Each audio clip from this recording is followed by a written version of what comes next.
Soo dhawaada caruurey, maanta waxaynu dhiganaynaa tirada kala dhiman iyo tirada isleeg waxay yihiin. Soomaali ahaan, tirada kala dhiman kisi ayaa loo yaqaanaa, tirada isleegna dhaban. Tirada dhabanka ah waa 2, 4, 6, 8, 10, 12, 14, 16, 17, 20. Inagoo mar walba tiro isleeg kor u sii tirinayna. Tirada kisiga ahna waa 1, 3, 5, 7, 9, 11, 13, 15, 17, 19. Inagoo kor u sii kici doona mar walba tiro kala dheer. Waxaa loo yaqaanaa tirada kisiga.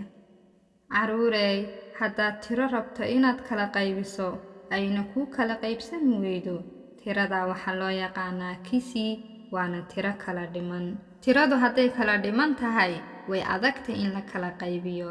Tusaale ahaan, 5 waa tirada kala dhiman ee kisiga ah. 5 xabo tufaax haddaas dhahna hadda kala qaybiya, ma kala qaybin karno. Haddii aad rabto inaad tiro kala qaybiso oy ku kala qaybsanto, tiradaas waxaa la dhahaa dhaban, waana tiro isleeg.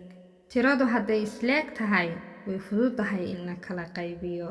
Tusaale ahaan, 4 xabo tufaax ah waa tiro isleeg, si fududna waa lagu kala qaybin karaa. Su'aal caruurey, 3 maxay ahayd, kisi mise dhaban? Maasha Allah caruurey, waad garateen. 3 ma kala qaybsanto, waana tirada kala dhiman ee kisiga ah. Su'aal kale caruurey, 2 maxay ahayd, dhaban mise kisi? Fariido, maasha Allah caruurey, waad garateen. 2 waa tiro isleeg, waana la kala qaybin karaa, waana dhaban. Masha Allah caruurey, Fariido, Allahumma barik.